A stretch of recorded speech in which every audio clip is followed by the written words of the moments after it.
Escola dominical, feita pra mim, pra você.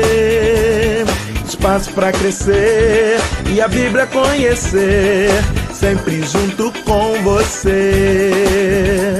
Escola dominical,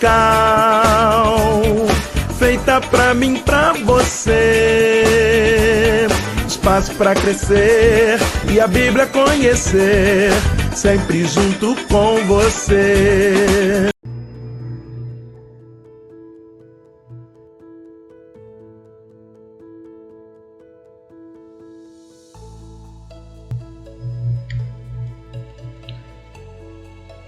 Graça e paz a todos que nos acompanham aqui no canal Palavra Viva e Fiel. Vamos ao estudo da nossa lição número 9, revista do Programa de Educação Cristã Continuada, estudando nesse trimestre sobre o livro dos Salmos. Aleluia! Louvai ao Senhor! O nosso Salmo 121, que é a temática desta lição, elevo os olhos para os montes. A nossa leitura é o Salmo 121, versículos 1 a 8. A verdade prática nos fala que o crente peregrina nesse mundo confiante na providência e no cuidado divinos. O texto áureo está no Salmo 121, versículo 2. O meu socorro vem do Senhor, que fez o céu e a terra. Antes de prosseguirmos, lembre de deixar o seu like, o seu curtir neste vídeo. Lembre também de compartilhar esta ministração com seus amigos, parentes, irmãos em Cristo. Nos ajude a espalhar a boa semente aos corações. Hoje vamos estudar o Salmo do Viajante, destaca a nossa introdução. O Salmo 121 fala do nosso cotidiano, ensinando como devemos viver dignamente diante de Deus e assim recebermos dele proteção e descanso. Aprenderemos que andando com Deus, sairemos e voltaremos em segurança. Os aspectos gerais. Primeiro, autor, título e data. Desconhecemos o autor do Salmo 121, muito embora haja quem afirme que Davi escreveu este hino no deserto de Parã, logo após a morte do profeta Samuel. O título em itálico, Cântico de Romagem, ou Canto de Romaria, ou Cântico dos Degraus, ou Canção Gradual, diz respeito ao grupo dos salmos onde ele está inserido, que vai do 120 a 134. Eram os cânticos usados para louvar durante a viagem para Jerusalém nas 3 festas anuais, pois eles viajavam em grupos. Jerusalém, situada cerca de 750 metros acima do nível do mar, é uma cidade naturalmente fortificada pelos montes. Israel tem um relevo interessante. A região central do país, onde está Jerusalém, encontra-se elevada em relação ao norte. Por isso, precisamos ler literalmente os verbos subir e descer em textos como os grifados. Estando próximo à Páscoa dos judeus, subiu Jesus para Jerusalém. Ou seja, a região onde fica Jerusalém, ela está mais elevada, mais em cima, em relação às regiões ao seu redor. Jesus prosseguiu dizendo: certo homem descia de Jerusalém para Jericó. Não temos, então, a data precisa deste salmo. A classificação dele. Como vimos, é um salmo de romagem ou um cântico dos degraus. É um salmo do viajante, e esta é sua principal classificação. Terceiro item, Cânticos dos Degraus. Estes salmos eram cantados pela multidão em peregrinação. Não sabemos exatamente a razão de assim serem chamados. Provavelmente era pelo fato de que a subida a Jerusalém ocorria em regiões cada vez mais altas, como se fosse uma escadaria. Então talvez daí venha essa expressão Cântico dos Degraus. No grupo dos Salmos 120 a 134, temos uma sequência vitoriosa. Enquanto no Salmo 120 Israel confessa a opressão de viver entre os ímpios, o Salmo 121 retrata a alegria da aproximação dos peregrinos a Jerusalém. Já o Salmo 122 é a expressão da contemplação do templo e a chegada dos viajantes. Pararam os nossos pés junto às tuas portas, ó Jerusalém. É um maravilhoso cântico de adoração pela alegria e oportunidade de estar na casa de Deus. Que o templo seja reconhecido como casa de oração. que jamais percamos a alegria de caminhar para o templo do Senhor. Haja louvor a caminho da igreja. Segundo tópico, qual a saída? Primeiro, dê ordens às montanhas. Elevo os meus olhos para os montes, de onde me virá o socorro? O Salmo 121 começa com esta pergunta. Não retrata propriamente uma visão que os peregrinos tinham com a aproximação de Jerusalém. Israel não possui montanha no sentido estrito da palavra, apenas montes, como o Tabor, 562 metros, e o Gerizim, com 868. Esses montes contemplados pelo salmista também podem significar os lugares altos referidos na Bíblia. Eram lugares montanhosos, espaços de cultos idólatras. Qual a saída para o salmista, rodeado de povos idólatras que serviam a deuses de pedras? Colocando para os nossos dias, qual a saída para nós, nesta geração conturbada, que clama contra os valores morais e espirituais instituídos por Deus? Existem momentos em que olhamos o mundo ao nosso redor e perquirimos: qual a saída? De onde me virá o socorro contra doenças, vícios, desemprego, injustiça? Estamos cercados de montes. Precisamos exercer a fé em Deus, o único capaz de remover esses obstáculos. Segundo item, primeiro Deus. O meu socorro vem do Senhor, que fez o céu e a terra. A moderna tecnologia pode nos oferecer uma ajuda rápida. No Brasil, o SAMU é um grande auxílio, certamente. Boas condições financeiras permitem acesso a bons médicos e hospitais de ponta. Apesar de tudo, carentes ou não, devemos considerar que o nosso socorro infalível e presente vem do Senhor. Não é pecado um cristão ser rico. Assim disse Jesus ao censurar a avareza de um homem. Mas Deus lhe disse: louco, esta noite te pedirão a tua alma, e o que tens preparado, para quem será? Assim é o que entesoura para si mesmo e não é rico para com Deus. Por isso, Deus deve ser a prioridade da nossa vida. Ele está acima de tudo e de todos. Os nossos recursos e interesses também estão abaixo de Deus. Seja na fartura ou na necessidade, Deus está sempre presente. Terceiro item, seja um seguidor de Jesus. Não deixará vacilar o teu pé. Aquele que te guarda não tosquenejará, ou em outra tradução, não cochilará. Não pensemos que o simples fato de sermos membros de igreja nos confere a prerrogativa para dar ordens aos mundos espiritual e natural. Sobre isto, a palavra cita uma triste experiência em Atos 19, 15 a 16. Todo o sucesso de nossa jornada neste mundo pressupõe a presença de Jesus diariamente conosco. Precisamos entender que não damos ordens no mundo espiritual, que nossas palavras por si mesmas não têm poder, e que todos os nossos livramentos e vitórias vêm de Deus. Portanto, trata-se de um relacionamento com aquele que excede a participação na congregação, ou seja, a presença de Jesus ela vai muito além, ou pelo menos deveria ir muito além, da nossa participação no culto, numa igreja, numa congregação regular. Ser seguidor de Jesus é curtir o que ele fez e ensinou. Curtir no sentido de tomarmos para nós seus ensinos e práticas como sendo a regra da nossa vida. Não podemos bloqueá-lo em alguns momentos para que ele não saiba nada do que fazemos de errado. Precisamos lembrar que mesmo bloqueado, Jesus continua online, o tempo todo. Do topo de sua habitação, Deus, o Altíssimo, a tudo assiste. Hoje existem muitos ídolos no meio cristão. Curtimos e seguimos artistas, jornalistas, políticos. Defendemos ideias humanas com uma garra que muitas vezes não percebemos quanto ao Evangelho, à Igreja e à pessoa de Jesus Cristo. O segredo da nossa vitória consiste em sermos seguidores de Jesus, pessoas que curtem e compartilham tudo o que ele fez e que ficou escrito para nossa edificação. Não existe discípulo verdadeiro que não seja fã de Jesus. Lendo as mídias sociais, não percebemos em muitos a mesma empolgação pelo Salvador, como a que manifestam por seus ídolos. Alguns cristãos parecem caminhar sós, sem Jesus, sem o Cristo. Seguem muita gente, menos o Mestre, que ensinou o amor, o perdão e a misericórdia. Cristãos autossuficientes que se governam e que querem apenas a bênção de Deus sobre seus próprios caminhos humanos e carnais. Eis uma terrível contradição. Precisamos ler o Salmo 121 debaixo dessa luz.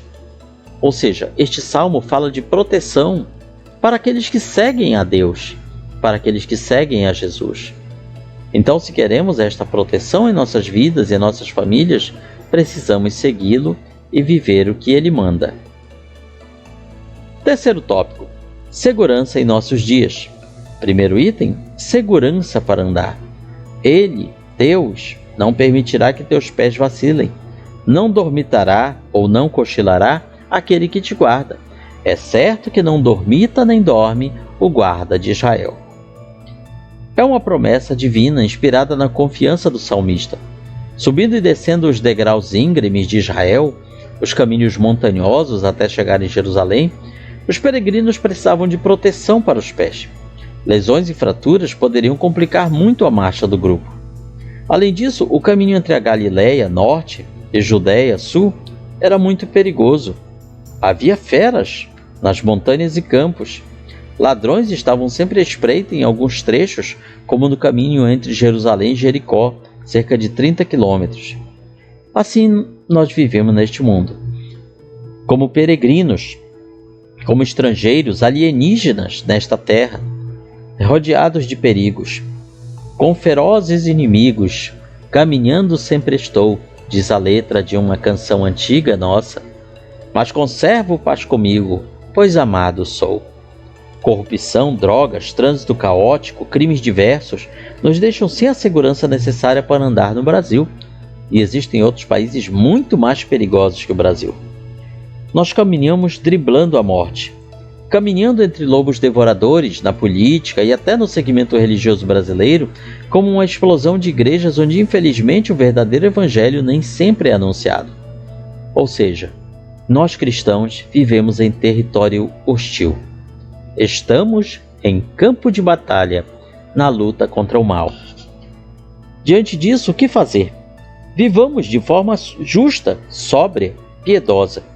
O Senhor é quem nos guarda. Ele não dorme, ele não cochila, ele não dormita. Temos conosco o guarda de Israel, aquele que guardou Israel durante toda a sua história, que continua a guardar Israel hoje, apesar de todos os perigos, é o mesmo que guarda aos seus fiéis, a nós, a Igreja do Deus vivo. O segundo item nos fala de segurança para descansar. O Senhor é quem te guarda. O Senhor é a tua sombra à tua direita. De dia não te molestará o sol, nem de noite a lua. Salmo 121, versículos 5 e 6. A caminhada para Jerusalém podia levar vários dias, como no episódio mencionado em Lucas 2:4-4, da família de Jesus. Somente no terceiro dia que eles notaram a falta do menino. O sol causticante daquela região do Oriente Médio era um complicador. A sombra era um refrigério. Era preciso descansar em breves intervalos do dia e encontrar abrigo seguro durante a noite. Sob a sombra do Onipotente, o rigor do sol era atenuado. Sob a direção divina, a lua não serviria para atrair feras a peregrinos devidamente abrigados. Mormente na hora do sono pesado, era importante saber que Deus não cochila nem dorme. Podemos então dormir tranquilos, na certeza de que Deus cuidará de nós, de que Deus guardará aqueles a quem amamos. Estejam eles perto de nós, debaixo do mesmo teto ou muito longe, em outra cidade, em outro estado ou até em outra nação. Quantas pessoas que amamos, que não temos mais perto de nós para cuidar delas. O que podemos fazer? Orar por elas, para que Deus as guarde e proteja. Assim vivemos neste mundo, precisamos de segurança em Deus para descansar. Assaltos, incêndios, mortes. Uma nação de ímpios está de pé enquanto dormimos. Precisamos de Deus. Entreguemos nosso caminho ao Senhor, e assim poderemos cantar como o salmista no Salmo 3, versículos 5 a 6. Terceiro item: segurança contra o maligno. O Senhor te guardará de todo mal. guardará a tua alma. O Senhor guardará a tua saída e a tua entrada, desde agora e para sempre. Salmo 121, versículos 7 e 8. Eis a nossa maior necessidade: que Deus nos guarde. Deus nos guarde bem no seu amor, onde quer que nos achemos, canta um dos louvores da nossa harpa cristã. Pedro estava entre os apóstolos, era um dos que se destacavam, sempre interagindo com Jesus. Ele foi o único a andar sobre as águas por algum tempo. Entretanto, apesar de toda aparente segurança, Satanás tramava contra o apóstolo do Senhor. Jesus revelou que o adversário o pedira para cirandar como trigo, ou seja, para maltratar o apóstolo Pedro. Assim como o trigo era colhido e batido nas pedras para soltar as sementes. Então, esta comparação nos mostra que o adversário queria algo realmente terrível, cruel para o apóstolo Pedro, para colocá-lo à prova de uma maneira terrível, talvez de forma semelhante ao que aconteceu com Jó. Porém, o mestre intercedeu por Pedro e o Pai o livrou. Ou seja, quando olhamos o que o apóstolo Pedro passou ao negar o seu mestre por 3 vezes, o que aprendemos desta fala de Jesus é que poderia ter sido muito pior. Quando olhamos para as lutas e tribulações pelas quais passamos, quando olhamos já passado algum tempo, depois que o pior já se foi, nós poderemos analisar e chegar à conclusão de que poderia ter sido bem pior do que realmente foi. E que só a misericórdia de Deus não deixou acontecer algo muito mais ruim. Aqui temos uma segurança que o mundo não pode nos dar, pois não está disponível ao homem natural. Somente o Senhor, com seu exército de anjos, pode nos garantir esta paz. Mas para que isso aconteça, temos que tomar sobre nós toda a armadura de Deus. Será que vivemos assim? O Senhor guardará a tua entrada e a tua saída, ou em outras traduções, a tua saída e a tua entrada, desde agora e para sempre. Quando sairmos pela manhã para trabalhar e voltarmos para casa ao entardecer para descansar, o Senhor nos guardará. Quando sairmos, quando jovens, para começar a vida e voltarmos no seu final para partir, vivenciaremos a mesma proteção. As nossas saídas e nossas entradas estão sob a mesma proteção. 3 vezes lemos a expressão "o Senhor guardará", como se toda a Santa Trindade selasse essa promessa. O Senhor guardará, o Senhor guardará, o Senhor guardará. Não devem, assim, todos os nossos temores ser eliminados?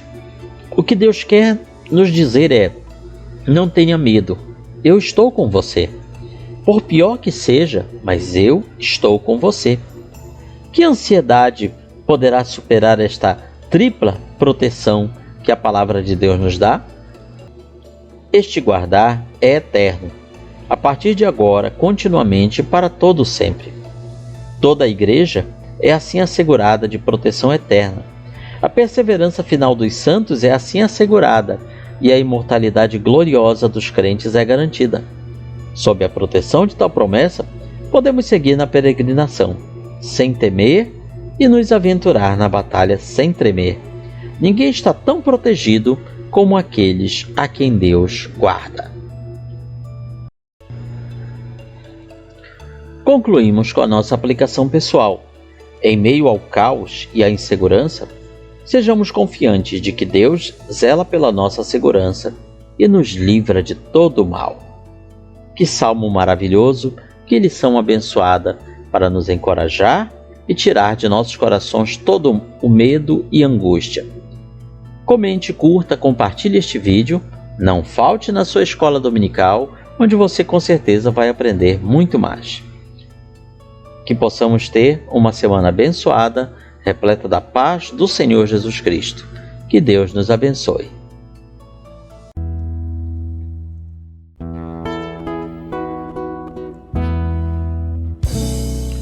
Findou-se o tempo de estudo da escola dominical.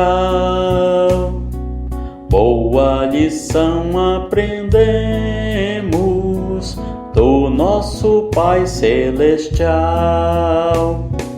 Despede-nos, Jesus Cristo, em tua paz e amor, e nos concede para sempre o teu celeste favor. Aos visitantes e amigos